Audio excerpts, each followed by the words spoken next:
Hello बच्चों, कैसे हो आप सभी। बच्चों, मैं आशा करती हूँ कि आप सभी बहुत अच्छे होंगे। तो बच्चों, आज की कक्षा में जो पाठ हम पढ़ने जा रहे हैं वो है संज्ञा, नाउन। तो बच्चों, आपने पिछली कक्षाओं में संज्ञा के बारे में पढ़ा ही होगा कि प्रत्येक नाम वाली वस्तु को हम क्या कहते हैं, संज्ञा। आइए इस पाठ में डिटेल में हम संज्ञा के बारे में पढ़ेंगे।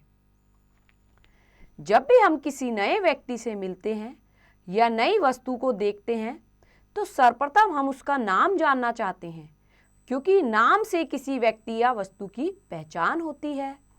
व्याकरण में इन्हीं नामों को संज्ञा कहा जाता है।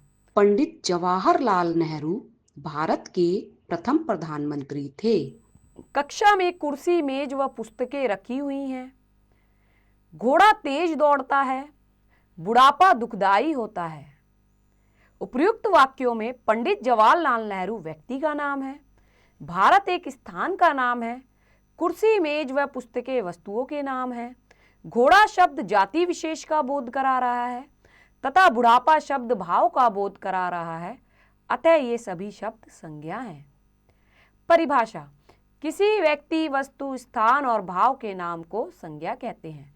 तो बच्चों देखो, यहाँ पर बोला गया है कि जब भी हम किसी नए व्यक्ति से मिलते हैं या किसी नई वस्तु को देखते हैं तो सबसे पहले हमारा क्या मन करता है कि हमें इसका नाम पता चले कि इसका नाम है क्या, है ना बच्चों। क्योंकि जितनी भी वस्तु हैं उन सभी की जो पहचान है वो उनके नामों से ही है। और बच्चों, व्याकरण की भाषा में इन्हीं नामों को संज्ञा कहा जाता है।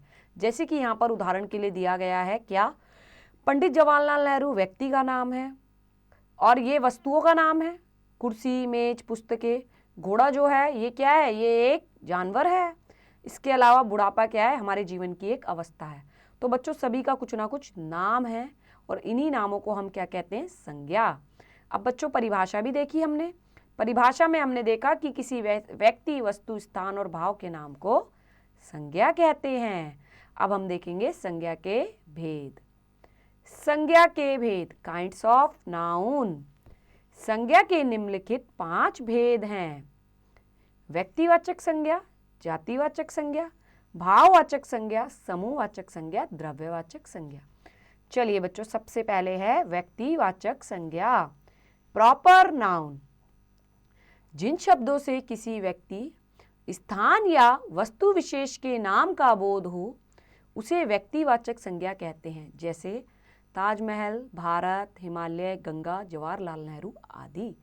तो बच्चों, यहाँ पे व्यक्तिवाचक संज्ञा में क्या बताया गया है, जिन शब्दों से किसी विशेष व्यक्ति, स्थान, वस्तु के नाम का बोध हो उसे व्यक्तिवाचक संज्ञा बोलेंगे। जैसे ताजमहल, है ना बच्चों, क्या है, ये किसी इमारत का नाम है। चलिए, भारत, हिमालय, गंगा, जवाहरलाल नेहरू आदि। अगला है जातिवाचक संज्ञा। अब बच्चों, यहाँ पर पूरी जाति का बोध कराया जाएगा।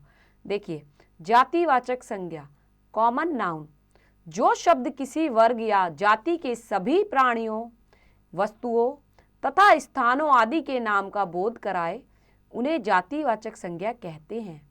जैसे कुत्ता, गाय, घोड़ा, पुस्तक, कलम, गिलास आदि। तो बच्चों, जातिवाचक संज्ञा क्या होती हैं, ऐसे शब्द जो पूरी के पूरे वर्ग या पूरी की पूरी जाति का बोध कराएं। किस चीज़ की वर्ग या जाति, प्राणियों की, वस्तुओं की, स्थानों की। जैसे बच्चों देखो, कुत्ता।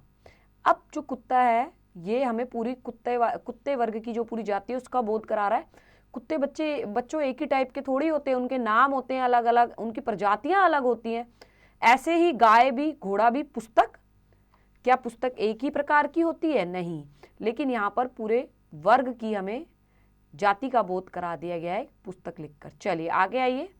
अब है भाववाचक संज्ञा, एब्स्ट्रैक्ट नाउन। जिन शब्दों से किसी पदार्थ या वस्तुओं में पाए जाने वाले गुण, दोष या अवस्था का बोध हो उसे भाववाचक संज्ञा कहते हैं। जैसे बचपन, बुढ़ापा, मिठास, खटास, सुंदरता आदि।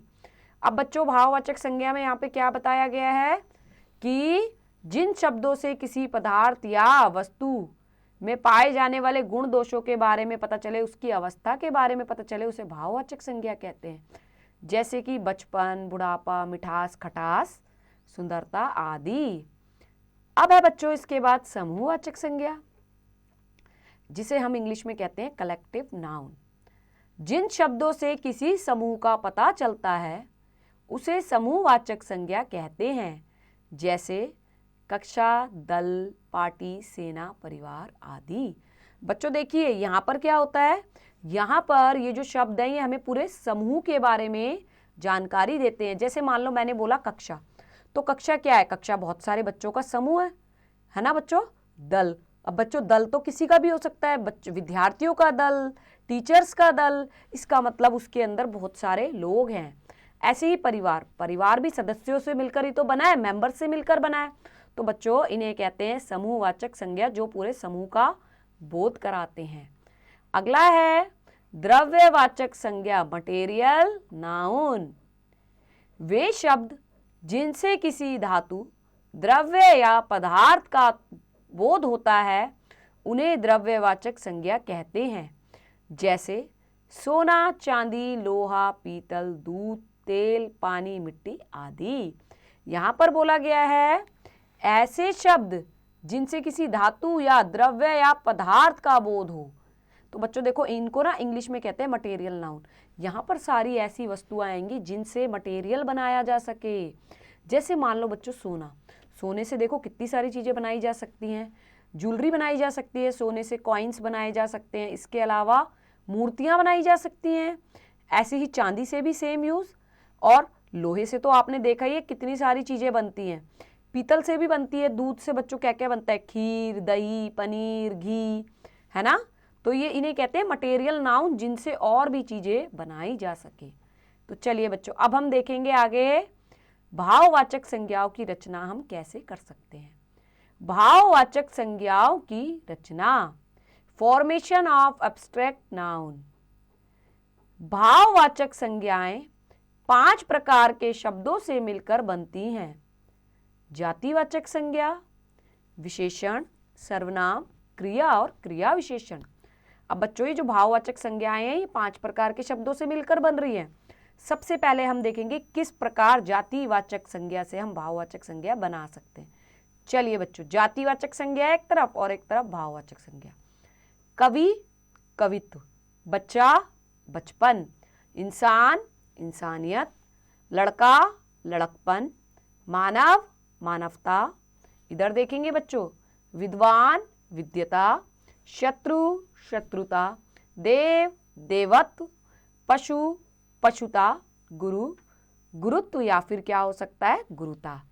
अब बच्चों विशेषण से देखेंगे, विशेषण से कैसे हम भाववाचक संज्ञा बना सकते हैं। इधर लिखा है विशेषण और इधर लिखा है भाववाचक संज्ञा। सुंदर, सौंदर्य, मधुर, माधुर्य या मधुरता, लघु, लघुता, चतुर, चतुराई, सरल, सरलता, मीठा, मिठास, कठिन, कठिनाई, बुरा, बुराई, मोटा, मोटापा, अच्छा, अच्छाई। अब नेक्स्ट देखेंगे अगला किससे है, सर्वनाम से। चलिए यहाँ पर सर्वनाम और यहाँ पर भाववाचक संज्ञा।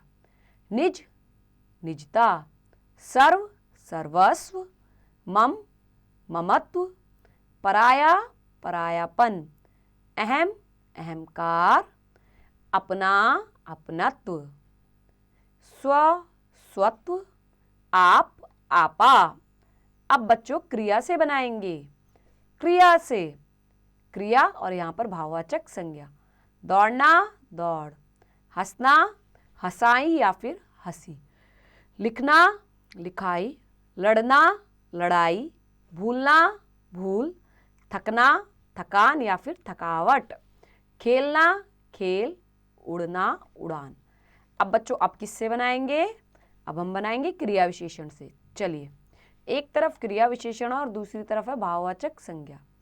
समीप, समीपता, मना, मनाही, अधिक, आधिक्य, नित्य, नित्यता, शीघ्र, शीघ्रता, निकट, निकटता, दूर, दूरी, कम, कमी। तो बच्चों चलिए ये हमने देखा कैसे हम भाववाचक संज्ञा बनाएंगे। आओ बच्चों अब हम इसका अभ्यास कार्य देखते हैं। अभ्यास करें बच्चों, मैं यहाँ पे आपको सभी क्वेश्चंस का फर्स्ट पार्ट कराऊंगी, बाकी आप खुद से करेंगे। क, निम्नलिखित प्रश्नों के उत्तर दीजिए, संज्ञा की परिभाषा लिखिए। तो बच्चों क्या बताओगे, किसी व्यक्ति, वस्तु, स्थान या भाव के नाम को संज्ञा कहते हैं। आगे आइए बच्चों, ख, निम्नलिखित वाक्यों में सही विकल्प के सामने सही का चिन्ह लगाइए। संज्ञा के भेद हैं, तो बच्चों यहाँ पे आ जाएगा 5। अगला देखिए, ग, निम्नलिखित शब्दों से भाववाचक संज्ञा बनाइए। तो बच्चों क्या क्या है यहाँ पे, सबसे पहले लिखना है तो क्या बन जाएगा, लिखने से लिखाई। और बच्चों दूसरा था, क्या था, कवि। कवि से क्या बन सकता है, कवित्व। इसी तरीके से आप खुद से इन्हें बनाएंगे। चलिए अगला है घ, रिक्त स्थानों की पूर्ति कीजिए। व्यक्ति, स्थान, प्राणी का बोध कराने वाले शब्द संज्ञा कहलाते हैं। ठीक है बच्चों, इन्हें खुद से भरेंगे। अब आप आगे देखिए, अगला क्वेश्चन है, क्रियात्मक गतिविधि दी गई है आप लोगों के लिए, एक एक्टिविटी दी गई है। नीचे दिए गए चित्रों को पहचानिए तथा लिखिए कि वे कौन सी संज्ञा के अंतर्गत आते हैं। देखिए बच्चों, जैसे ये हो गया सचिन तेंदुलकर, तो ये हो गया आपका व्यक्तिवाचक। अमिताभ बच्चन व्यक्तिवाचक। हाथी है, हाथी तो कई तरीके के होते होंगे, इनकी प्रजातियां होती होंगी, जातिवाचक। ठीक है, इस तरीके से आपको खुद से बताना है कि यहाँ पर संज्ञा का कौन सा भेद है। तो चलिए बच्चों, ये अध्याय यहीं समाप्त होता है। मैं आशा करती हूँ कि आपको ये पाठ अच्छे से समझ आया होगा। अब आप एक बार इसकी प्रैक्टिस खुद से कीजिए।